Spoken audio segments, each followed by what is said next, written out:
Shalom, Mujojo Permata.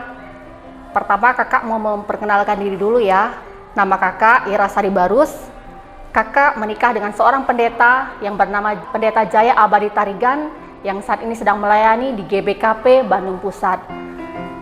Di sini kakak ingin berbagi kesaksian untuk kami semua adik-adik kami di hari Natal yang saat ini kita rayakan dengan tema Setia Tuhan Tiada Berkesudahan. Permata yang kakak kasihi, dengan situasi COVID saat ini kakak berharap kamu semua adik-adik kami Permata tetap kuat dan mengandalkan Tuhan. Karena pada tanggal 21 Oktober yang lalu, ibu kakak yang bernama Nyonya Silo Bruginting mengalami sakit COVID yang saat ini terjadi di seluruh dunia, khususnya Indonesia ini. Ya, orang tua saya terkena COVID dengan usia saat itu 73 tahun. Kami sangat sedih ketika melihat dan mendengar bahwasanya ibu kami terkena COVID. Ibu kami pun sangat merasa sedih dan khawatir sekali saat itu. Tapi dengan situasi itu kami harus kuat, karena jikalau kami anak-anak tidak kuat, bagaimana kami bisa boleh menopang orang tua kami ini. Tanggal 21 Oktober, ibu kami dirawat di rumah sakit di Medan, dan beliau di sana dirawat selama kurang lebih 24 hari. 5 hari pertama, beliau merasakan badannya sakit semua, dan hari ke-6 kondisi ibu saya ngedrop karena pada saat itu saturasi oksigennya menurun, dan kami anak-anaknya sangat khawatir pada melihat kondisi orang tua kami ini, terkhusus saya, karena anak-anak beliau ada 6 orang dan hanya saya yang ada di Bandung saat ini. Dan pada saat itu, karena melihat dan mendengar situasi orang tua saya dan Papa Yara berdiskusi karena kondisi ibu saya saat itu. Dan saya memutuskan saat itu untuk pulang ke Medan. Dan puji Tuhan, suami saya tidak menolak permintaan saya ini. Dia mengatakan, "Iya Ma, pergilah ke Medan, saya akan menjaga anak-anak di rumah." Saya berkemas saat itu, kami langsung mengambil tiket penerbangan sore, naik Lion Air jam 4 sore. Sampai di Medan, saya sampai di Medan tepatnya jam 8 malam.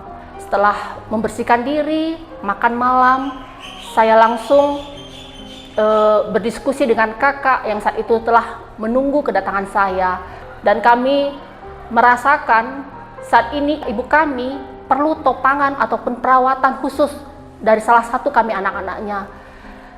Dan saat itu kami memutuskan bahwasanya sayalah yang harus untuk merawat ibu saya pada saat itu di rumah sakit. Setelah keputusan diambil, saya pun menelpon Papa Yara yang saat itu di Bandung.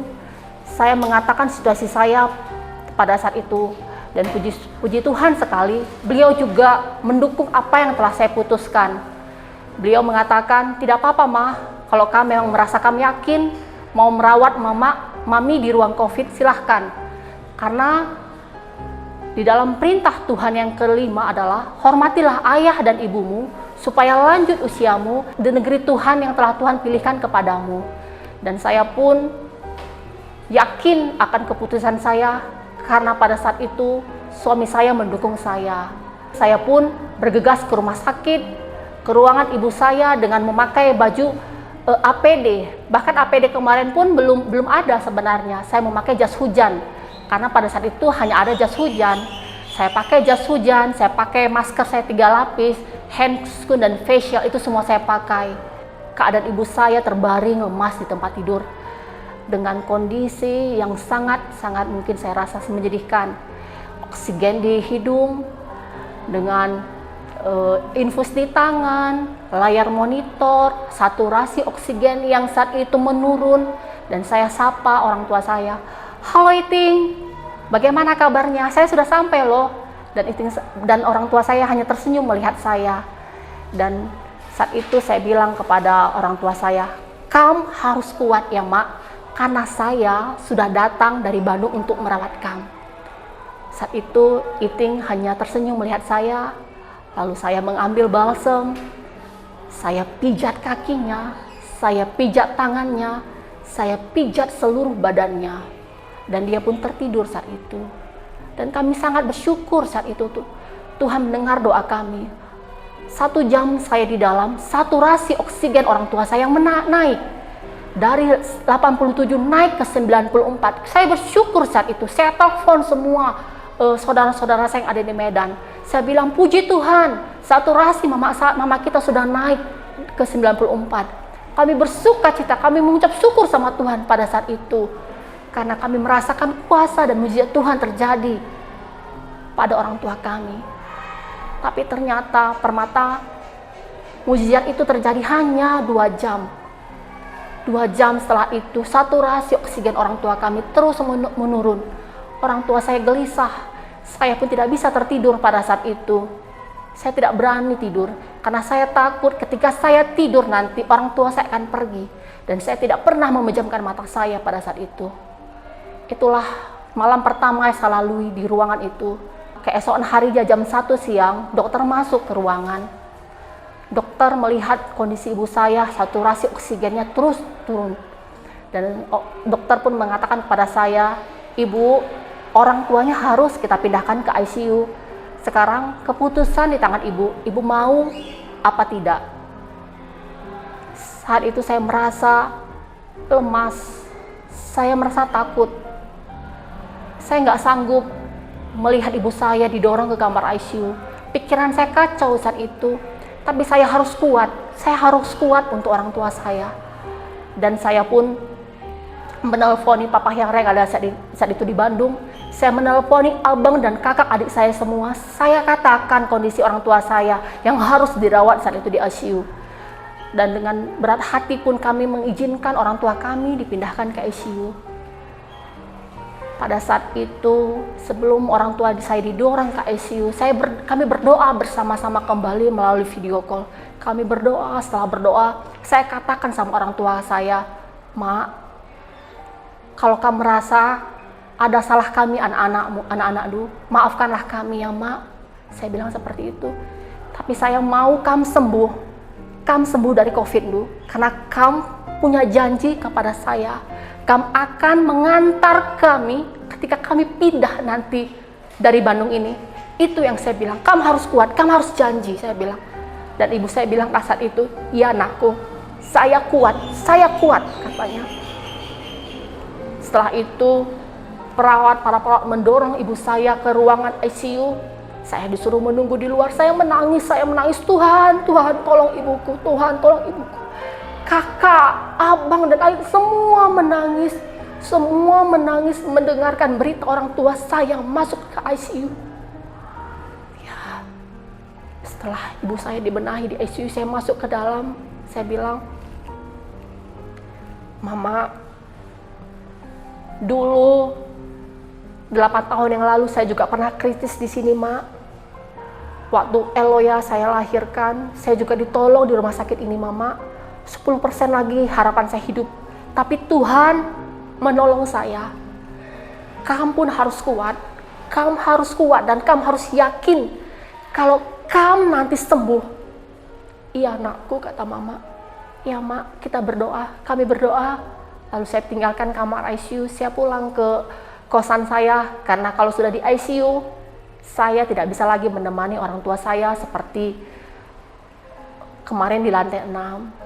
Ya, hari berganti hari kedua ternyata di ICU, kondisi ibu saya kembali ngedrop lagi.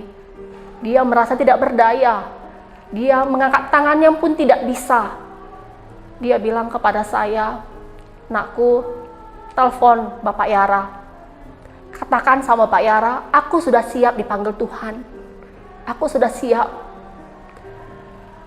Kalian semua sudah selesai, sudah menikah, sudah berkeluarga. Aku sudah siap dipanggil Tuhan. Sudah capek aku rasa. Aku bilang dengan tegarnya, kenapa kamu ngomong kayak gitu, Mak? Kamu kan sudah janji sama saya kalau kamu kuat.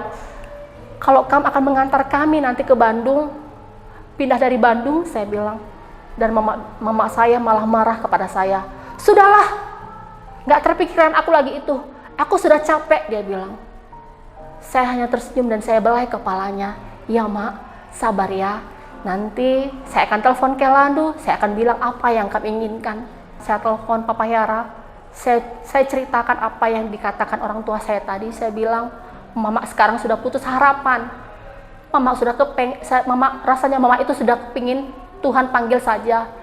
Dan saya bilang sama Bapak Yara saat itu, Pak, jikalau nanti memang mama dipanggil oleh Tuhan, saya mau kamu berjanji pada saya bahwa kamu tidak akan pulang ke Medan untuk melihat mama. Terus Papa Yara bilang begini, kenapa? Saya kan kelanya, dia bilang. Saya bilang, COVID tidak tahu kita, mama itu kalau COVID, kita nggak tahu kapan meninggalnya, bisa hari ini, bisa besok, bisa lusa, dan kami nggak akan bisa menunggu kamu. Saya bilang, kalaupun kamu datang saat ini kemari, kita kan tidak bisa bertemu karena saya telah merawat selama ini mama di ruangan COVID. Dia bilang begitu. Ya sudah, kalau itu permintaan kamu, ya nggak apa-apa, saya akan turuti. Tapi saya akan mendoakan mami akan sembuh dari sakit penyakitnya. Seperti Tuhan telah menyembuhkan mertua Petrus, saya akan mendoakan juga supaya Tuhan menyembuhkan mertua saya. Wah, saya luar biasa sekali mendengarkan perkataan suami saya. Saya hanya bisa tersenyum, amin, saya bilang amin. Dan saat itu juga saya juga mengumpulkan melalui video call kakak abang saya, adik saya, Eda saya kumpulkan. Mereka heran, kenapa siang-siang saya harus telepon mereka. Saya bilang dalam video call kami berenam saat itu, 7 sama Papa Yara, saya bilang, tadi mama sudah mengatakan bahwasannya dia sudah siap dipanggil Tuhan. Dia meminta Bapak Yara agar mendoakan dia agar boleh menghadap Tuhan. Dan mereka pun histeris nangis. Kenapa dek? Kenapa kayak gitu? Apa segala macam, dia bilang. Saya hanya bisa terdiam, saya hanya bisa menangis. Saya bilang sama kakak dan abang saya yang saat itu tidak bisa mengunjungi orang tua saya karena situasi COVID. Saya bilang, kakak, abang, Edaku, adikku, kalau kalian mau melihat mama kita, datanglah ke ICU. Lihat dari pintu kaca dia. Kalian lihatlah dia. Karena aku nggak tahu kalau COVID ini, katanya kalau orang tua meninggal, siapapun meninggal karena COVID tidak akan bisa dilihat. Jenazahnya pun nggak bisa dilihat lagi. Dan aku bersyukur, aku bilang, karena selama ini aku bisa merawat mama di dalam. Walaupun hanya beberapa hari, saya bisa memegangnya, saya bisa merawatnya, saya bisa menyentuhnya, saya bisa memeluknya. Aku mengucap syukur buat itu. Tapi kalian, kalau kalian mau dan yakin, silahkan lihatlah mama dari pintu kaca. Dan mereka pun nangis dengan histerisnya. Selesai diskusi itu, Bapak Yara pun menutup perjumpaan kami dengan doa. Dan dia meminta bahwasannya ibu saya, ibu mertuanya harus sembuh dari COVID ini. Dan puji Tuhan, Tuhan mendengarkan setiap doa-doa kami, setiap air mata yang kami naikkan setiap malam, adik-adikku permata. Tuhan menyembuhkan orang tua kami. Dia sembuh 5 hari perjuangan dari orang tua kami di ICU, boleh sembuh dari sakit penyakitnya. Tanggal 6 November, orang tua kami dinyatakan sembuh dari COVID-nya. Kami bersuka cita, kami mengucap syukur atas itu semua. Kami merasakan Tuhan menjawab setiap doa-doa kami. Setelah dari rumah sakit dan dinyatakan boleh pulang, saya dan orang tua saya pulang ke Binjai. Kebetulan orang tua saya mempunyai rumah di Binjai. Saya dan orang tua saya mengisolasikan mandiri terlebih dahulu diri kami untuk bisa kembali lagi bergabung ke masyarakat. Selama di Binjai, 14 hari kami melakukan aktivitas kami berdua, Terkadang kakak pun datang dari Medan untuk menjenguk kami di sana. Nah, puji Tuhan, 14 hari kami lalui berdua sama Mak Dibinje dengan penuh sukacita, dengan penuh canda tawa, dengan penuh hubungan yang luar biasa antara anak dan orang tua. Saya berencana untuk pulang ke Bandung dan saya kembali lagi melakukan rapid test.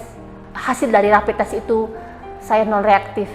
Kami mengucap syukur buat itu semua, dan puji Tuhan saat ini kami boleh berkumpul kembali dengan pendeta dan anak-anak untuk melayani Tuhan kembali di ladang Tuhan, khususnya di GPKP Bandung Pusat.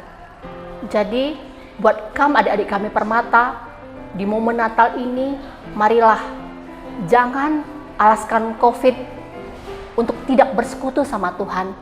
Jangan alaskan COVID kamu merasakan Tuhan jauh dari Indu.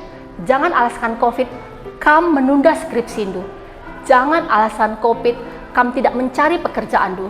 Jangan alasan COVID kalau kamu tidak menyelesaikan kuliah Indu. Tapi percayalah, Allah tidak akan pernah meninggalkan kita. Bahkan penderitaan itu pun akan Tuhan ubahkan menjadi berkat jika kita percaya kepada Tuhan. Seperti firman Tuhan dari Roma 8 ayat 28, kita tahu sekarang bahwa Allah turut bekerja dalam segala sesuatu untuk mendatangkan kebaikan bagi mereka yang mengasihi Dia, yaitu bagi mereka yang terpanggil sesuai dengan rencana Tuhan. Shalom, selamat Natal Permata, Tuhan Yesus memberkati.